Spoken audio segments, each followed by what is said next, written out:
Welcome to another episode of Hollywood Kitchen, and I'm very excited this week. We are on location at the beautiful home of my friends Michael and Paula in the San Francisco Bay Area, and I am here with Lara Gabrielle, author of Marion Davies, Captain of Her Soul. So we're going to talk all about Marion, her life, her films, her legacy.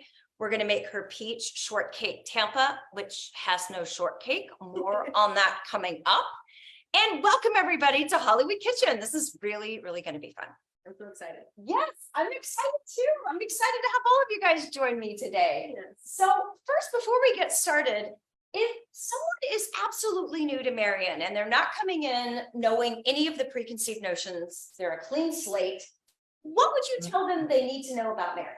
So the basics so that Marion Davies was an actress, a silent film actress mostly, but she also made it into sound film. And she was the life partner, I like to say, of William Randolph Hearst, big publishing tycoon of the 1900s, 20th century. And a little bit before that, but anyway, so they were together for over 3 decades. They were soulmates and life partners, and he helped get her career going. But she was the title of my book is Captain of Her Soul: The Life of Marion Davies, and she was very much her own person and did all the things that she wanted to do herself. So she was an exceptionally talented comedian and a good dramatic actress too. And her heart was really in comedy. And Hearst, early on in her career, had wanted her to do only drama because he wanted her to be seen as this angelic figure that he thought her to be. But she was a comedian through and through. So she asserted herself and made this career in comedy for herself. So that just speaks to how independent she was as a person and as an actress. Excellent. So we are going to talk about your book. We have so much to talk about today. It's awesome. It's awesome. But I thought first we would dive into the food, because once I have the food going, I can kind of relax once the food is made and focus more on the conversation.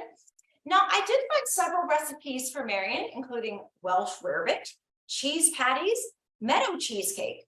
But we settled on, hand me the cookie. No, sure. Oh, sure, yeah. We settled on peach shortcake Tampa, which comes from, the jacket's over here, which comes from this lovely 1930s cookbook, 25 recipes of movie stars, revealing the culinary secrets of the screen idols of the world. And this recipe for peach shortcake Tampa, the reason I think you and I both liked it is it's kind of funky. It doesn't totally make sense. And it's basically like something her character in the movie The Patsy would actually have made or even ordered. I think so, yes. And yeah, it's sort of like glorified French toast, it seems. Yeah, it's basically peach shortcake Tampa with canned peaches and no shortcake at all. So peach shortcake Tampa without the shortcake. Exactly. Which sounds like a line from the Patsy. It does. And we're going to talk about how really before Carole Lombard, Marion was the first screwball comedian of film. That's something that people don't really know about her or appreciate about her. That she was doing the stuff that we know Carole Lombard for before Carole Lombard was doing it. And so we credit Carole Lombard as sort of the first screwball comedian with, Claudette Colbert maybe, and some of the other people. But Marion was doing that stuff before them in the 20s. And so she's the matriarch of this certain type of comedic family, because we have Carole Lombard, and then after Carole Lombard, we get, Lucille Ball, who was so influenced by Carole Lombard, and then Carol Burnett, influenced by Lucille Ball. So we've got this sort of chain of funny women who are whose style really started with Marion Davies. Exactly. So we are going to make, for some reason, my bookmark fell out. Here it is. Okay. So we're going to make the peach shortcake Tampa. Okay. So it says first, place 6 canned peach halves in a flat dish. Okay. So we have a flat dish right here. And thank you so much, Michael and Paula, for letting us do this. Cover with peach syrup from can, heat in moderate oven. Okay. Moderate oven. Yes. Paula has informed us that it's probably 325 is probably counting as a moderate oven. This is like a miracle being in a kitchen this size. This is like blowing my mind, actually. Oh, so these are 4 halves. I don't think I don't think it matters. Okay, so we've got the peaches. They are in the Pyrex. We're gonna go pop them in the oven right here. Yeah, I love these recipes that say a moderate oven and, you know, from the era when there weren't numbers on your oven. And they don't give a time, like how long either. Yeah. We don't know how long it's supposed to be. Yeah, so this is all a bit of guesswork. A lot of guesswork here, but even if the results turn out totally wacky, she was a screwball comedian, it's on brand. Exactly. So I'm gonna go with it. Okay, so we put that in a moderate oven for an indeterminate period of time. Mix 1/4 cup of sugar with 1 cup of milk. And we'll dip, okay, so we have a loaf of bread that it says to slice into 6 pieces. We have a lovely semi-Freddy's rustic sour. It didn't say what kind of bread, so we just went with the rustic. Yes, this is the San Francisco Bay Area. We like sourdough. That's right. So, okay, so 1/4 cup of sugar with 1 cup of milk. Okay. So let's that ready here. Can you see the? Sure. So, oh, good, we have numbers. Okay, so 1/4. Whoops, I will clean that up. Yeah, I think that, yeah, maybe just 1 more and then that would probably be enough. Okay. Yeah, there we go. 1/4 cup of sugar. 1 cup of milk. Okay, we're gonna use. And we're mixing it in a bowl. We're mixing it, but we're gonna dip the bread brown. We're gonna mix that in a bowl and dip the bread browns. So like French toast. So like French toast, yeah, basically. Okay. And it's Sunday. French toast is a great thing to have. I will clean that up too. All right. Okay, so we're mixing sugar. We're mixing the sugar and the milk together. Okay, spoon. Here's a whisk. Okay, For this I task. like this. Okay, here's a whisk. Okay. And then we dip the bread in it, right? What it says? Okay, it says dip the rounds of 6 large slices of bread into this mixture. Brown the bread in pan with hot butter, same as you would when making French toast. Okay, so we'll put the bread in this sugar milk thing. Okay. Does it fit? Does it fit? Does it fit? It's a little tight. It's okay. Well, Screwball, it's okay. here, we're jamming the bread into the bowl. Okay, I think we'll go like this. And I'm gonna put the butter in the pan here and start kind of getting that ready.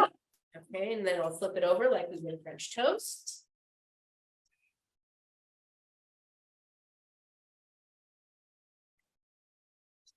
I'm not watching the feed. I wonder if there are questions or Oh, comments. yeah, but you want to check it right now on the phone and see? Sure. if, You want to keep dipping the bread or? Yeah, I will keep dipping the bread as. All right, All the right, butter now. let's see. Do we have questions, comments and things? Okay, we've got 1 bread dip right here. All right. Oh, perfect. Thank you so much, Paula. Daniel says, ooh, nice kitchen. So Yes, we are so fortunate to have a great kitchen. that Yes, we're in thank you today, so much and for letting us. this use is the exciting. My refrigerator in my place is from the 20s is literally down the hall, and if I need something to, I have to get up and run down the hall to get to the refrigerator. kitchen. Ah, yes, Gary says scintillating Sunday greetings to one and all. Excellent. Scintillating Sunday greetings to everyone. Okay, so much like French toast, I am dipping these thick sourdough rounds into the milk and sugar combination here. All right, So we've got, do 4 of them, Laura, because we've got 4 peaches. yeah, So that makes sense to do 4.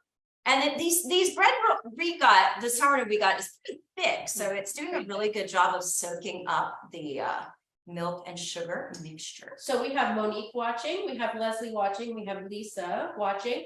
And I think I was reminded because Monique has asked for a book plate. Plate. So Book Yeah. plates while I'm working on this. So we decided that it would be a nice thing because this is an episode around my new book, that if you have the book or if you ordered the book or if you would like to order the book, I will send you a special Hollywood Kitchen book plate that I have created. I can show you.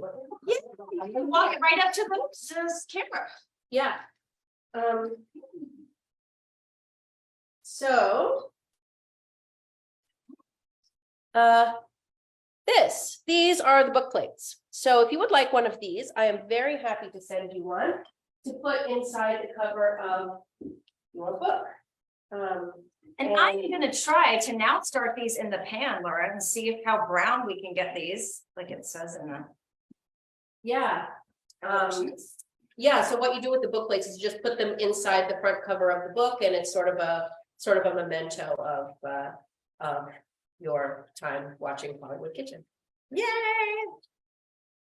So just you can just comment. You can comment if you want one, and I can follow up with you later. You can message me or however you want to do it. I wish I had a steady cam to like zoom in and go over this so you guys could see what's going on here, but we've got thick slices of bread that have soaked up the milk and sugar, and they are now currently kind of browning in the pan. Good. That's So great. I'm kind of new at this, so we'll see how long the browning process takes with this. Yeah. Danny wants to know how the screening went last night. So just so everybody. About that. Yes, last night Laura introduced Show People, Marion's probably arguably her best film, at the San Francisco Silent Day of Silence at the Castro Theater. So tell us about last night and what happened. It was great. I had a great time. I introduced the movie, and then afterwards sold books, sold completely out of books. So that was a little bit chaotic, but everybody is now taken care of. So that's nice. Yeah, it went really, really well. And I was so happy with how many people hadn't seen the movie, because I asked at the beginning, I said, raise your hand if you haven't seen this movie before. And I would say like 3/4 of the audience raised their hand. I was shocked. And it was so cool, because I love it when people are seeing these great movies for the first time on the big screen. I get so jealous, because like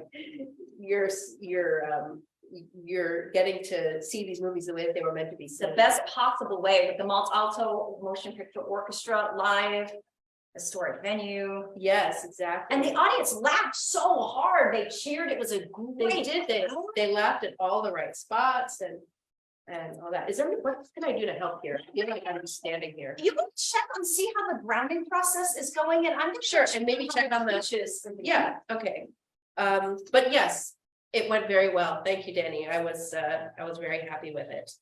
The peaches smell good. I can smell the syrup getting all hot in there, so that's really cool. I'm thinking this may take a while to brown, because this bread is so thick. And shall we say absorbent? Yes, it is absorbent. It is absorbent. Oh, We should turn it up. Okay. Can talk a little bit about Marion and food. Yes, let's talk about Marion and food, because I want to show the camera some discoveries we made doing this episode. First off, here's a cover of the 1930s cookbook where we have this recipe from, and plenty more to come from this particular cookbook. And also, while researching it, I was on eBay, which eBay is like the gift that will never stop giving. I found a 1965 Hearst Castle cookbook, and Laura and I had brunch this morning, and we were looking at it together, and she would say, this checks out, this doesn't. And we were having a blast, like going through this cookbook, figuring out what was and wasn't accurate to life inside Hearst Castle. Yeah, So let's talk about it. One thing that well, this doesn't have to do with food, but one thing that I noticed from the cookbook is that there was something that said the guest list was, and all these members of Marion's family, and Millicent, no Marion. So what, and that's complete nonsense. So what I think happened is that the guest list was actually all these members of Marion's family and Marion, but for propriety's sake, they changed the name of Marion to Millicent. Interesting. Millicent is Hearst's wife. You know, Marion for a long time wasn't spoken of at Hearst Castle. In November of 2001, my brother and I, I think we're burning. Oh, shoot. Okay. All right. So, okay, brown on both sides. Arrange slices on 6 warmed plates. Remove peach halves from their hot syrup. Drain and place half a peach on each slice of bread. Let's maybe turn off the thing. Turn off the lights. Yeah. Okay, just so we don't, catch ourselves on fire. that's catching yourselves on fire is never a good thing. Yeah, we Never don't good. like that. Don't like that. This one's done for This sure. one's done. Okay. Let's put this one on a plate. Okay. Okay, I'm gonna go get the peaches out of the oven.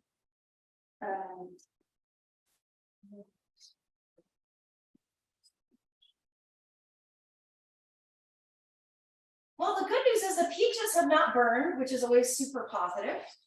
Nice when things don't burn. All about Yes. Okay, so these two I think are also pretty done. it. Okay. This one here needs a little bit more attention. Okay. So this one, I'm gonna get at least one finished one here. Okay. So we're gonna take the peach out of the syrup, put it on the plate, and then it says, okay, cover peach with whipped cream and trimmed with chopped nuts or sliced. We can do dates. that. So yes, we can. All right, let's top it with whipped cream. Tell me. When. Okay. And she doesn't say how much whipped cream, so No. that's pretty good. I'm gonna throw some nuts on there. And let me run it up to the camera so everybody can see. Voila, this is Marion Davies, Peach Shortcake Tampa. Oh yeah, the other thing I wanted to say is that Marion knew how to cook. Her mom taught her how to cook, but she didn't do very much of it. So this might be something that she knew how to do, but I doubt that she actually cooked it. Yeah, but she but she did know how to cook. Her mom was very good about teaching her daughters all these household. Okay, should we make a few more of these and then we can sit down, eat, and like discuss, Marion? Yeah, Maybe let's we do it. can move over to the table or something. Sure. Too, since we're done at the stove top. Yeah, Okay. this one looks like a good one to do next. Okay. We'll put this one here. Okay. Well, one of the 1930s cookbooks that I have is basically published by a 30s stove company. And a lot of the recipes in it are real simple and they're after theater recipes. So since she loved being a showgirl, I wonder if this would have been oh, I just got home from the Amsterdam theater. It's 4 a.m. I need a snack. And this hypothetically could have been that. It very hypothetically could have been, yeah. But it's interesting because after her shows, she would often go to parties. She and her chorus girlfriends would meet at somebody's house for what they called cat parties, where they would just like meet at someone's house, hang out, chat, have fun, play games. Once they found a record that Anita Luce's landlord had recorded. Anita Luce's landlord, I guess, was like a what do you call it? Sort of an amateur pastor. Like he liked to record sermons, and they found this record with all of his sermons, and this is a landlord that Anita Luce did not like, and they decided that they would record over all his sermons with dirty jokes. That's the kind of fun that they had. Oh, wow. Yeah, I have one story in the book about a song that they recorded over one of those sermons that was Marion's idea. Cool. Yeah. So do you want to move over to the table? We can sit down and have our conversation about Marion at the Sure. table. So should we try the peach shortcake Tampa together? Yes, let's try it together. Let's do the Marion Davies toast and we'll get some reaction shots of us and what we thought of this when we bite into it. Yes. Oh, really good. It's very good. It tastes like French toast, like fruity French toast. Yeah, But there's I no think egg. so too. French There's no toast egg. with no egg. Pretty simple to make. All right. Yeah. Okay. And then, I like it. funnily enough, the saturation of all the milk in the thick sourdough bread kind of does give it a shortcake vibe. It does. I gotta say, it kind of makes it a bit shortcakey. Yeah, I'm gonna get a taste of the peach and see. Oh, how yeah. that- How that works out. But what I was saying earlier is November of 2001, I took my brother on a trip to Hearst Castle, and they didn't mention her that much. And I'll never forget, we went into one of the screening rooms and they talked about her. And they said, who here has seen a Marion Davies movie? And my hand goes up. And the docent goes, well, which one? And I rattled off about 10 titles. And then she just deadpanned. Okay, next we're going to go to the Olympic pool. And my brother goes, I don't think anyone has ever answered yes to that question before. And especially not with 10 movies. Yeah, I just kept rattling them off. And the girl was like, okay. Yeah, yeah. They were very circumspect, if you will. Yeah, well, what I was going to say about that is that in 2001, the last Hearst son, Randy, died in 2001. So I think 2001, I think it was 2001. So they were very, I mean, I'm sure that the policies around Marion at Hearst Castle were still very, you know, keep her under wraps. But then after he died, after the last Hearst son died, and William Randolph Hearst III took over, the policies toward Marion became much more open, and he's wonderful. William Randolph Hearst III, Will III, he is very pro Marion and pro correcting the record.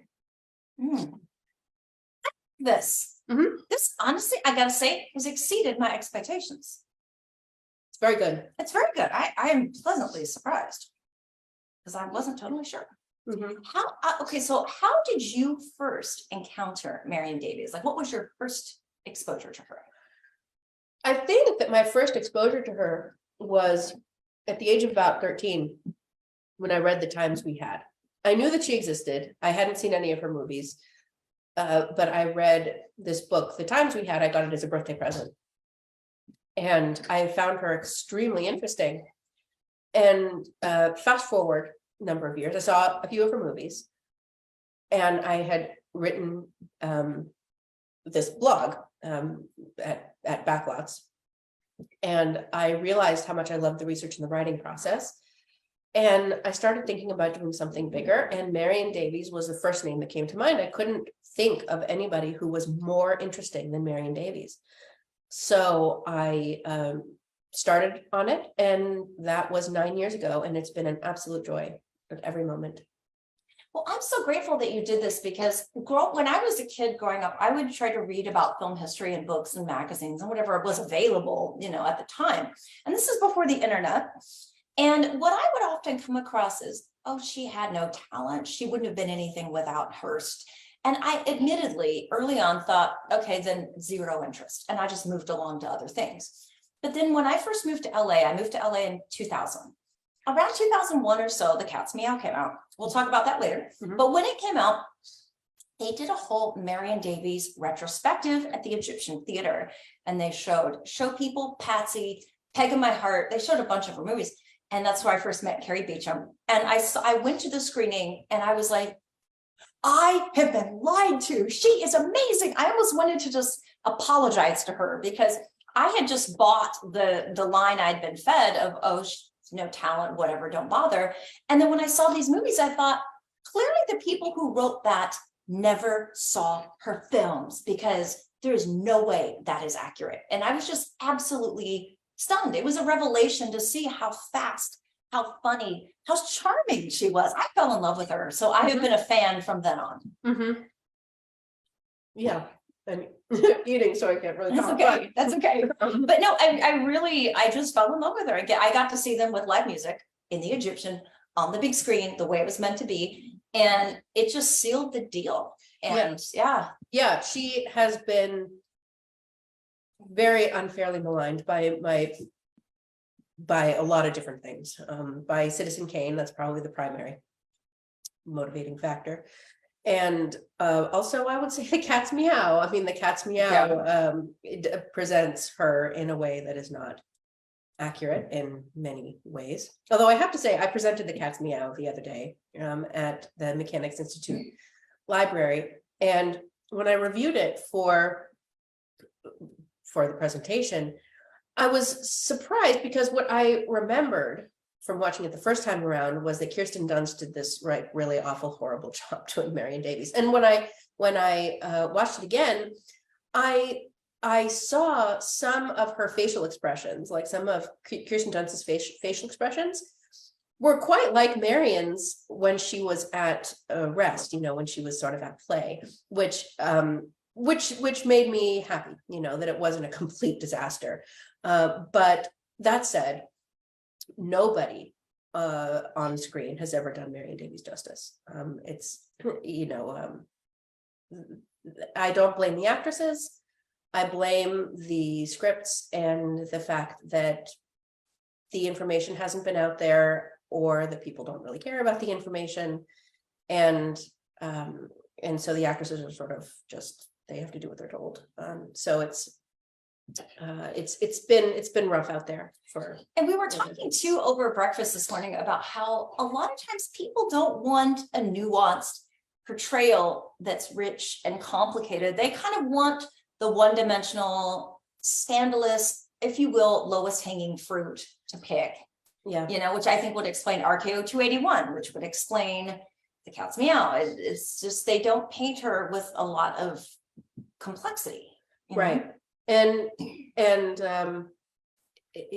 we were also talking earlier about To Print the Legend, right? Yes, the famous line from The Man Who Shot Liberty Valance. Yeah, where people are interested in what's salacious, what's gossipy, and not really in what her true life was. And I find that her true life, independent of any salacious gossip, was incredibly interesting. And a lot of that salacious gossip has proven to be untrue, but that doesn't mean that her life was boring in the slightest. Her life was absolutely, there are certain parts of her life where I couldn't have made this up for a novel. It's just so beautiful and literary, and it really happened. This was her true life. And one thing that really stayed with me about reading your book is that she was so intelligent. Mm-hmm. She loved to read. She could keep up and entertain people like George Bernard Shaw, people on the world stage, not just in Hollywood, who visited Hearst Castle, her passion for politics. Yeah. So there's so much more there than I think people ever realize. Yeah, she was a very political person, always up on current events, very devoted to her right to vote. She voted in every election and mailed her vote if she wasn't going to be around to vote in person. And she was a voracious reader, loved the classics. Dickens was her favorite author. And she and Hearst bonded over Dickens. That was how they first sort of started falling in love, was over books. And you can't not fall in love with her either, by the way. I know Hearst was married and had 5 kids, and that's a whole other thing. And they had a very long relationship. But I get it, because when you see her, you can't not fall in love with her. It's impossible not to. It really is. And I think that if people like to judge, because I've been to a lot of your events, especially the ones at the Annenberg Beach House in Santa Monica, which is the former beach house they used to own, and now it's the guest house is still there, and they do events there sometimes. But people will make such judgmental remarks about her in particular, not Hearst, but her. Yeah. And it really annoys me when they do this, but you handle this like such a pro. Thank you. You really do, because I don't know that I would handle it quite as tactfully as you do. Yeah. Well, I feel like people have questions and people have good intentions and they want to know. And if somebody asks a question that, I've had questions like, there was somebody who asked a question at the beach house the other day, or when I was at the beach house in late October, I guess. Somebody asked a question about her reputation as a home wrecker or something like that. Yeah. And I feel like those questions need to be answered honestly, because if you keep people from asking the question, then they're going to keep thinking, they're going to keep thinking about they're going to keep thinking this thing that is wrong. And if you address it, then you have the opportunity to correct the record. So you have to be willing to engage with people and people's sometimes misinformed or ignorant questions, because that's the way that things get resolved. And often when talking about Marion, I wonder how long have her films been available? Because like I said, when I was growing up, all I could find were just the negative comments that I had come across in books or magazines. But when were her films first starting to become remotely seeable to the general public? Well, I'd say that a lot was made more available when the Warner Archive put out. I would agree with that, yes. Yeah, when Warner Archive put out the DVDs, I mean, that was when people started being able to see Marion Davies movies really easily. There were some that were available on VHS, but not a lot. I don't remember ever seeing one on VHS, but that doesn't mean it didn't exist. It just didn't exist where I was. Yeah, but yeah, not a lot were. And otherwise you would have to travel to the Library of Congress or to wherever, had any copy of her movies to see Marion Davies movies. Marion, by the way, was very good about keeping her own films. She had a copy of almost all her films, and she donated them after she died to be preserved. And they're now at the Library of Congress, and people can see them. So when you get a Marion Davies print from the Library of Congress, get a print of Show People, The Patsy, Little Old New York, those movies. Those are Marion Davies' own personal prints. And so that's really cool. And a lot of people don't know that. So I mentioned that last night. And people seem to be really engaged with that fact that this is Marion Davies' print. And she was the one who kept it in good enough condition that it can still be shown today. And her work had value, and she knew that. She knew that. Yes, she knew that. She was proud of her work. And that's something that I think a lot of people don't think about with Marion, that people think that she was just a product of Hearst and that she had that she was just kind of a throwaway actress or whatever. She was not at all. And she would be self-deprecating at times, and she would say kind of these not very nice things about herself, but she clearly knew that her work had value because she kept her work. Yeah. And what I'd like to talk about too is how she made that transition from because Hearst liked to see her in the costumed melodramas, which I don't think ever really did her justice. And then talk about how she started the campaign for comedy, because obviously that was her forte. Yeah, it's an interesting story. The full story is in the book, but essentially what happened was that she decided that she was tired of this situation, and she stood up for herself. She went to Hearst essentially and said, I want to play a modern girl. And Hearst said, Hearst also gets a little bit of a bad reputation, with being so rigid about Marion Davies and comedies. He could be, he could see things. He just would often go back to what he originally thought, but he said okay. He said okay. So they tried it, and it was they made the fair co-ed, and Hearst he didn't really like that type of comedy, this sort of slapstick thing. But I have a memo of him saying, I will never be wholly enamored of this type of picture, but it's good of its type, which is, it's okay. But then by the time Show People and The Patsy came around, he could see that Marion was good in comedies. And by 1929, he wrote a memo to, his people at Cosmopolitan saying, I want Marion Davies only in comedies. So that's a misconception that people have, that Hearst was so rigid about comedies. He really wasn't. He was not. That was not his favorite type of movie, but he was willing to to work with people, willing to work with Marion. Well, I've always heard that like he would not let Marion get hit in the face with a pie and show people, and then they had to do when she gets hit in the face with the water. They had to do that when he was out of town. Yes, correct? and I wrote that in the program notes as well. Which, you know, he had his standards, let's put it that way. He was letting this go through this, you know, show people, but he drew the line at a pie in the face.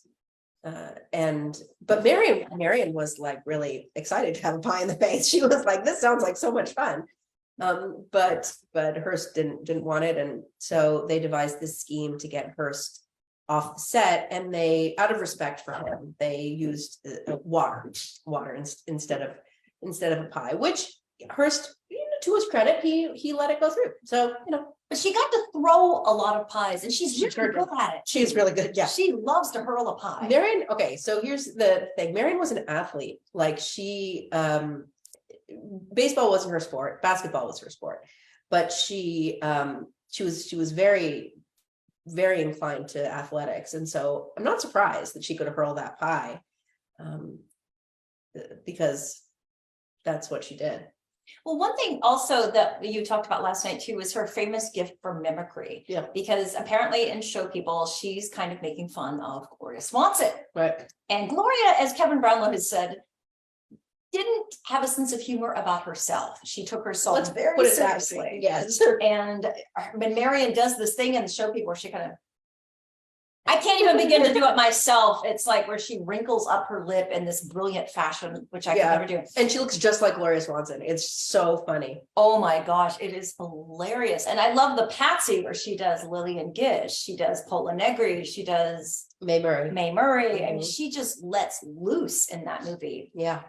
And I've read too in your notes and your book that they really loved King Vidor, because Big Parade's one of my top 5 favorites. So, and then when they saw Big Parade, they immediately wanted to work with King Vidor. Yes. And I think he's one of my favorites. So I think it's no secret that he knew what he was doing with her when they did the Patsy, when they did Show People Together, 2 great comedies in a row, where I think she shines. Yes, so much. She really does. And King Vidor knew that Marion should be doing comedies. He knew that from the very beginning, and he helped her advocate for herself. I mean, Hearst essentially came to King Vidor and said, I would like you to make a movie with Marion Davies, ostensibly in the vein of The Big Parade.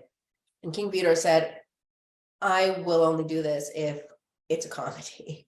And so Hearst had enough faith in Vidor's talent to say, okay. And so he stuck up for her in that way. And they were close friends. He married Eleanor Boardman at her house, at Marion's house. And it's such a fun movie. Both of those are my 2 favorites, Show People and the Patsy. Yeah, those are probably objectively the best Marion Davies films, those 2. Well, I want to also talk about one thing that I thought you brilliantly addressed in your book was her stutter, because it had to have been frustrating to be an actress where you had to speak and then have a stutter. And then when silent film was in, that was fine.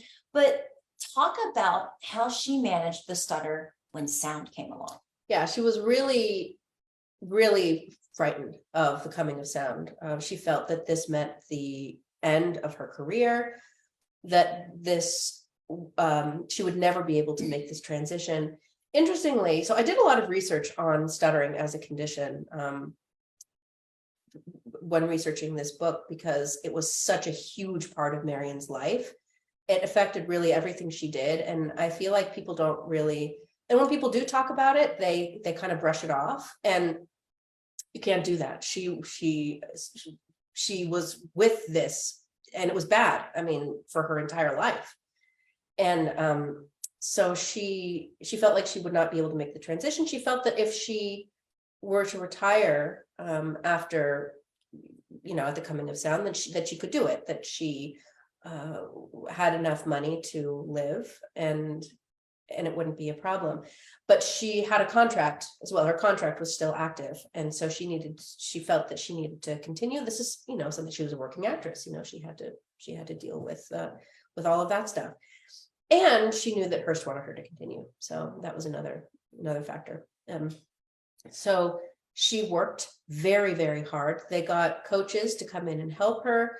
But the problem was that the coaches were dramatic coaches. They weren't speech coaches, they weren't speech therapists. And so that probably wasn't a thing in the 20s, was it? Yeah, apparently it was. It was. But it was, they were few and far between. Not as widely acceptable as it would be today. Right. And so they got these dramatic coaches to come in and help her, but their help was of no use to her. And she would often end these sessions extremely frustrated and just not wanting to go through with any of this at all. But she committed herself. Finally, she got into a routine where she would spend hours and hours and hours and hours and hours every night learning her lines, so that she would know the lines like the back of her hand, and she would not have to worry about stuttering. Because apparently a thing with stutterers is that if you recite memorized lines, stuttering is inhibited. It's sort of like singing, stutters usually sing fluently. But with reciting memorized lines, if you know the lines well enough, you can say them without a stutter. So she did that. She learned her lines well enough so that she would be confident in not stuttering, and she never stuttered on screen. I mean, you can watch her sound films, and because of this hard work, she was able to get through her lines. It's really impressive. And if you think about it. And it's a testament to how dedicated Marion was to her work and what a hard worker she was. And let's talk, there's so much to talk about. My list in my brain it's very long.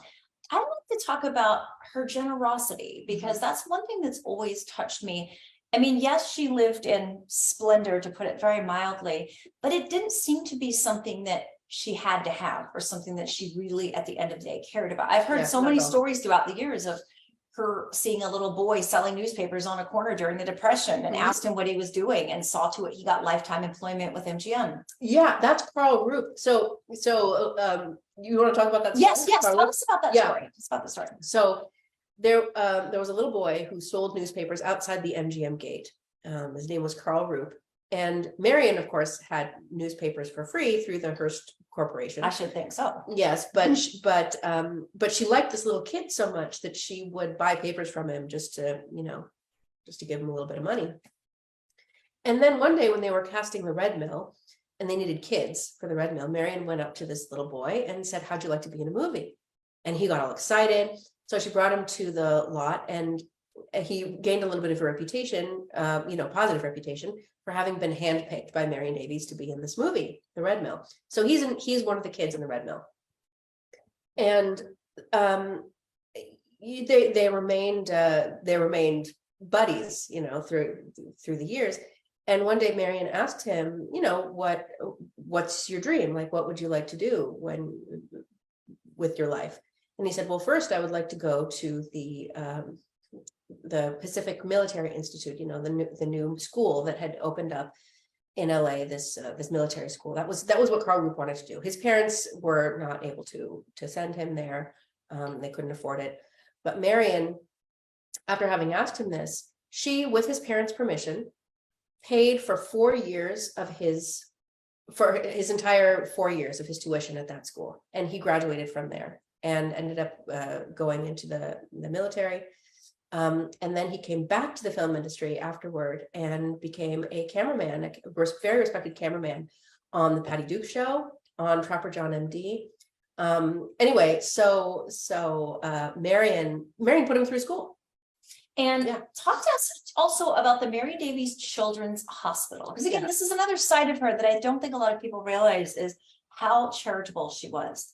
Yeah, the Marion Davies Children's Clinic was a clinic that Marion founded in 1926 for the low-income children of West Los Angeles. She came to find, when she moved to LA, that there was this need, that the kids in West LA, who were largely Mexican and Japanese immigrants, their families were, and that these kids didn't have adequate health care. And so she founded this clinic where any child, any low-income child in West LA could get free care at the clinic. And so they served everybody in West LA came to get care at the Marion Davies Children's Clinic. And it's credited with keeping a lot of illness out of the community, because there was I think a diphtheria or something epidemic that was going on, and because of the care of the Marion Davies Children's Clinic, it was stopped. And I have to tell you, I was finishing your book on the Southwest flight up here, and I was literally sitting on the plane crying, because the last thing in the book that you ended her life story with is a story about her charitable work. And I think that a lot of times when you know how someone's life ends and you know their story and you go in and read their book, there's certain points you expect to come across, and also you kind of know how this is going to end. So there's like feeling of but when I got to the end of this book, even though I knew how the story ended, I was so profoundly moved. So do you want to talk about how you ended the book, what you ended it with, and why? I can read it if you want. Read it. Yes, please do. Yeah, happy to do that. I'm sorry if there's a few tear stains on the pages, my bad. Okay.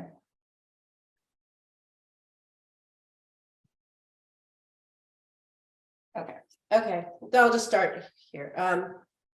In late December 1966, a letter arrived in Hedda Hopper's mailbox. It was from Madeleine Lundy, a parent of 2 children who had been treated at the Marion Davies Children's Clinic during the Depression. Mrs. Lundy had read Hedda Hopper's tribute to Marion in her Christmas column, remembering Marion on her favorite holiday. In your column, you spoke of Marion Davies, and although I am not gifted in writing, decided to let you know how I feel about that very wonderful person. She wrote of what the Marion Davies Children's Clinic had meant to her family during a very difficult time in their life. The kindness we received there I can never forget, and the medical help the children needed was graciously given, wrote Mrs. Lundy in a handwritten letter. My children, of course, are now all grown, and I have 6 grandchildren and 2 great-grandchildren. My eldest son would have died, I am sure, without the Marion Davies Clinic help. Yes, she closed her letter. It's knowing folks like her that makes life worth living for folks like me. God, that's so emotional for me. And my worlds collide with this episode, of course, because Marion is at Hollywood Forever. She is on my tour. And I think about, being that I am in a cemetery a lot, I think about death a lot. And I think about what we want our lives to mean and what we want that legacy to look like when we're gone. And I think that summed her up. Yes, she had a lot of money. Yes, she lived in luxury. Yes, she was a huge movie star. But the fact that this little boy got the medical help he needed, and he lived, and he was able to go on with his life, and so was the family, I think that is so much more beautiful and powerful than any movie, than any diamond, than any castle, than anything else. And I think she would probably want that to be her legacy, that legacy of kindness, that legacy of charity, of giving, of helping other people. Yeah, she said that. She said that she said, I'll probably be most remembered for the parties I gave at the beach house and Hearst Castle, but the clinic is the real joy of my life. So she wanted that to be her legacy. She wanted the help that she gave children to be what the public remembered her for. I think that's so incredibly beautiful. And another thing I would like to also talk about that I've loved about Marion, there's one photo of her, I know you've shown it many times and it's in the book, of Marion in a beautiful pantsuit, and her dog Gandhi is literally hanging off the leg of the pantsuit in the middle of the grounds of the castle. Which is such a funny image to see this normal thing of a dog chewing on your pant leg in the middle of these surroundings. Yeah. And she loved animals. And close up, my black kitty who follows me all over Hollywood Forever, he loves to sit on her grave. And he frequently, sometimes he'll follow me on the rest of the tour, and sometimes he'll just be like, I'm staying at Marion's, you guys go on ahead. So yeah. I think it's kind of cool that close up even is drawn to Marion. Yeah. But clearly she loved animals, and also that was a big part of her life because the Hearst Castle had one of the world's largest private zoos. Yeah. I'm just looking at some comments here. Okay. Hold on. Shame Hearst didn't have the playful sense of humor Marion did. Hearst is lucky Marion didn't insist on working with the Three Stooges or Soupy Sales. I think that I would have Okay. loved that personally, but that's just me. yeah, I mean, I think that honestly, I mean, I'm thinking about Marion with the Three Stooges and Soupy Sales. I think that she would have found that she would have found that a lot of fun. She could have, oh man, I think of the pies she could have thrown at them. Yeah, I mean, she was a very fun-loving person. Let me see. Hearst wasn't as controlling as Hughes. So Mary, oh, this is about Jane Russell. Jane Russell talked at the Egyptian once about going to Howard Hughes to ask him to let her make different types of movies than the ones he preferred for her. Some parallels there, even though Marion and Jane were obviously very different. Yeah. Yeah. I mean, I think that this story, the story of Hearst being controlling over Marion Davies' career is not that uncommon. You know, there are a lot of people who were like that. Yeah. And I think it sort of came with being a studio head, and people don't really think about Hearst as being a businessman. I mean, he was the head of a studio, and Yeah. And he was her boss, which you know makes things a little difficult at home sometimes, right? Well, I think too, people that have that kind of power, they're used to getting exactly what they want. Yeah. So they're not people who are often prone to compromise. Yeah. In right. those situations. Yeah. The story in the book of Marion responding to the stuttering honcho with her own stuttering, and then he mistakenly thought she was making fun of him was so interesting. Oh, that was Somerset Maugham. Tell us the story about Somerset Maugham. Yeah, so Somerset Maugham was an author, right? Mm-hmm. He wrote the letter, and he came to the set of Little Old New York. Marion was making this movie Little Old New York, which brought back a lot of sort of late 1800s nostalgia in people. And so Somerset Maugham came to the set, and Somerset Maugham stuttered, as Marion did, but he didn't know that Marion stuttered, and Marion didn't know that he stuttered. So it was like, Miscommunications abound. Yeah. So so Somerset Maugham came up to her, and he said, I'm charmed to meet you, Miss Davies, right? So like stuttering, and Marion was like, oh, and she said that often when somebody comes up to you and stutters, you will start stuttering. It's like she called it contagious. That makes sense. Yeah. So she stuttered back at him. Charmed to meet you too. And Somerset Maugham thought that she was making fun of him, and so he turned and like stormed out. And Marion got really upset about it, and thought that he was making fun of her, and so it was a big miscommunication. And then people came over to her and said, no, he stutters too. Like, so that she ultimately kind of found it funny. She ultimately found the situation funny, but it's tough, like that kind of thing. I mean, that's sort of unique to. Oh yeah, to stutterers. So definitely. Yeah. So we busted the myth about Marion Davies not having talent, because obviously she did, and her Right. films are the proof. The other myth busting things that we probably want to address, if people haven't already asked. Okay, first off, the Ince shooting, or non-shooting rather, of Thomas Ince. Yeah. I know you addressed this in the book, so people can read the book if they want the full story. Yeah. But in a nutshell, it didn't happen. Didn't happen. In a nutshell, Ince had been sick for a really long time. He'd been sick since 1916, and he had been cleared by his doctors to go on this yacht trip with Hearst as long as he didn't drink or eat salted almonds. Long story short, he drank and he ate salted almonds because he didn't want to be rude, and Hearst didn't know of his dietary restrictions, so he had champagne and salted almonds on there. So he became sick during the night. Fortunately, there was a doctor on board, Dr. Daniel Carson Goodman. They together hailed a water taxi into San Diego, and they took a train from San Diego to Del Mar. And on the train, Ince had a heart attack. And the doctors in Del Mar called his doctor from LA. His doctor from LA came down to Del Mar with Nell, with his wife. And they together decided to take him back to Los Angeles. At home, he was being cared for at home. He seemed to be improving. And then he had another heart attack at home. And that's where he died.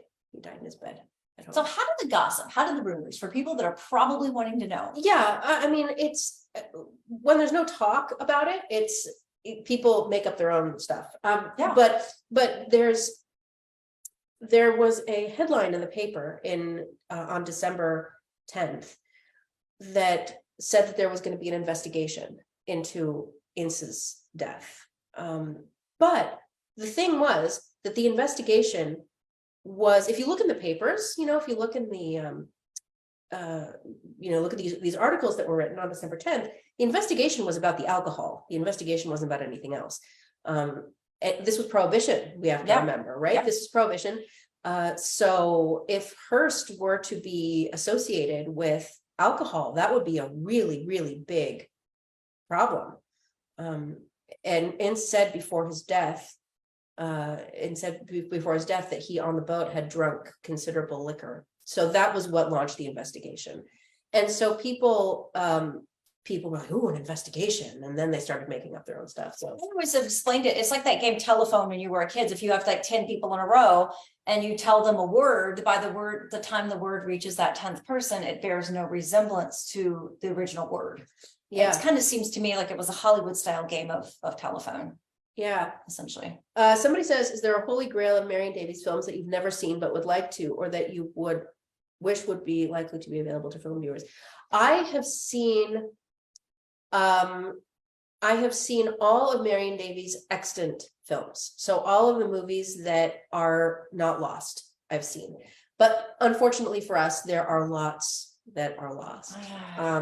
So Runaway Romany, her first movie, is lost. Cecilia the Pink Roses, her second movie, her first film with Cosmopolitan, is lost.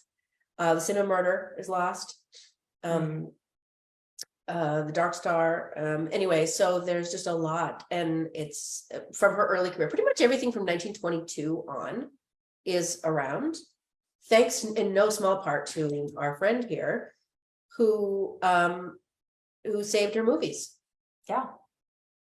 And a lot of people did not have that foresight, maybe, to know that these would be valuable later on. I don't think some people really recognize that. Yeah, and I think that she kept them, so that she could show her nieces and nephews, right? And they could see the work that she did. But she took really good care of them, and knew how to store them, knew how to make them keep. So it's pretty great. Let's touch upon the Citizen Kane controversy as well, because again, there's another talking point that always comes up in Marion Davies discussions. And Orson Welles, for those who don't know, Citizen Kane came out in 1941, and many people saw it as a damning expose of Hearst and Davies, which Orson later admitted it wasn't accurate, right? About Marion Davies' life. Wasn't supposed to be Marion. Wasn't supposed to be Marion, but people took it as it being her. Yeah. And RKO 281 probably didn't do that whole thing any favors either. So talk to us about Marion Davies and her relationship to Citizen Kane. Yeah, Marion's relationship to Citizen Kane was pretty indifferent, actually. She's retired by then, so she was retired by then. And I've heard her talk about Citizen Kane. I have her autobiographical tapes, and on her tapes, she was asked by the person who helped her do them, so what was this whole business with Citizen Kane? And she said, oh, well, that was a whole, she called it was like an atomic bomb. But she said, who am I to tell Orson Welles how to make his movie? Those are her words. And she said, if it's a good movie, I'd like to see it. If it's not a good movie, then I won't see it. And that was sort of where she left it. And she said, but Hearst was very, very upset by it. That's what she said. Well, the castle, the jigsaw puzzles, the wealth. I mean, there's probably Yeah. certain things in there that he felt were kind of being aimed at him. But another thing that she said that I think is very accurate, something that Marion said on the tapes, is that it wasn't, people say Hearst went after the movie. She said it wasn't her, it wasn't him who went after the movie, it was his people. Right? It was the papers who did all the damage, protecting the chief, right? So and I think that's quite a good distinction to make, you know, because people think Hearst and they think that Hearst called all the shots. He didn't necessarily call all the shots. I mean, he might have directed the papers to do something, but it was the papers who really, you know, did all the dirty work. Anyway, so yeah.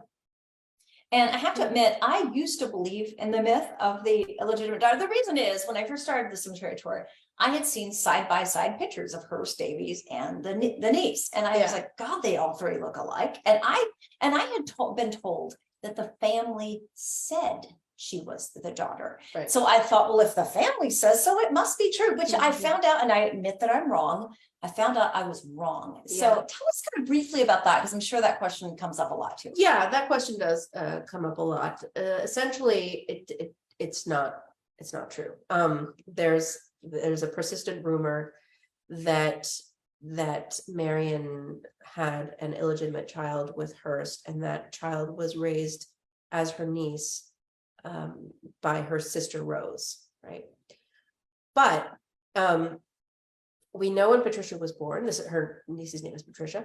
We know when Patricia was born. We know where Marion was when Patricia was born. We know that. I have interviews with people who put their hands on Rose's belly when Rose was pregnant with Patricia, and you know, felt Patricia kick, and we know what Patricia's birth was like. Rose has recounted the story of her birth. Anyway, so it's yeah. And people say, oh, well, she looks so much like Hearst. Have you ever seen a picture of her father? Her father, she looks exactly like her father. Her father looks a little bit like Hearst. You know, you could sort of see the sort of long face, and but her father, George Van Cleve, it is very much resembles Patricia. So it's, yeah, I mean, that's pretty much it. It's people said my nephew looks like me, and I guarantee I have not had kids. So right, and and the thing also is that you are related to your nephew. Related to my nephew, yeah. And so people say, oh, she looks like Marion. Yeah, she's Marion's niece. Well, there's a gene pool out there. So this makes sense. Yeah, and then her father, George Van Cleve, looks like her. So anyway, you can say anybody looks like anybody. Yeah, this is true, and especially if you're looking for that resemblance. Right. I got it wrong, and you corrected me. I'm glad you did. Thank you. So another thing we want to talk about is where people can see Marion movies, because there is about to be a gourmet feast served up of Marion Davies cinema. So let's talk about that. Sure. Depends on where you are, but I'm going to be in February. I'm going to be at the Wilder Theater, UCLA. At the Hammer Museum in Los Angeles. Yes, so stay tuned for that. There'll be a bunch of Marion Davies movies. Also, Turner Classic. And Turner Classic movies. Yeah, she's going to be Star of the Month in January. I'm not going to be on, unfortunately. We couldn't make that work out, but I'll be doing some stuff on my own. And then in late February, the very last weekend of February, I'm going to be at the Kansas Silent Film Festival, introducing Little Old New York and giving a presentation on Marion. So if you're in the middle of the country, you can come there. And she's, as we said, Star of the Month on TCM, which is the first time this has happened. I find that kind of shocking, but apparently it is true. And also, there's the Annenberg Community Beach House, where you are going to be in late January for Marion Davies' annual birthday party. So I'm going to post all of these, by the way, when the Hollywood Kitchen Show blog comes up tomorrow. I will post all of your upcoming appearances if you'd like. So yeah, that way people can figure out where to find you. I'd love it. Yeah, that'd be great. Let's see. I'm just looking at comments. Susan Alexander. This is Danny Miller. Susan Alexander Kane was the polar opposite of Marion. So infuriating when people get that wrong. Yeah. Yeah, it is.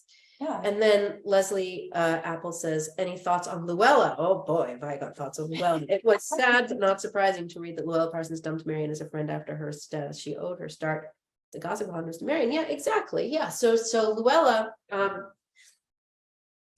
Marion was very, very let down by Luella. She felt like Luella had abandoned her, and she did. You know, there's just when Luella had used Marion for her influence, you know, she left her, which is very sad.